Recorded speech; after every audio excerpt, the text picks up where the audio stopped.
This is SPSS in Focus, section 9.9. And so for this example problem, we have two variables, and we already have our SPSS open in variable view. And so I have groups and ratings. Now both of these are whole numbers, so we set the decimals at 0. But for groups, we do need to code this. And so for value 1, the label for that is humorous. And for value 2, the label is non-humorous. For whatever reason, you would go see a non-humorous comedian. We'll add that and click OK, and then we will switch over to data view to input our values. Alright, so now we have our data input. We're going to go to Analyze, Compare Means, and we're going to go for Independent Samples t-test.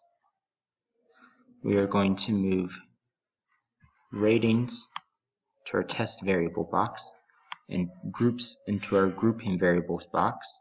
We want to hit define groups, and for group 1 we're going to type in 1, and for group 2 we're going to type in 2. Click continue, and then we'll run our test.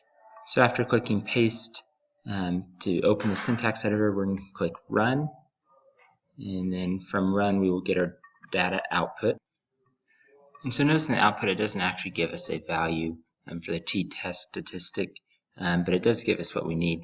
And so we have the mean difference and the standard error difference, and so we can divide those out to get the t-test statistic, and it gives us both ways, whether variances, equal variances are assumed or whether or not, and so we can simply divide that out and get this t-test statistic, which in this case would be 3 divided by 1.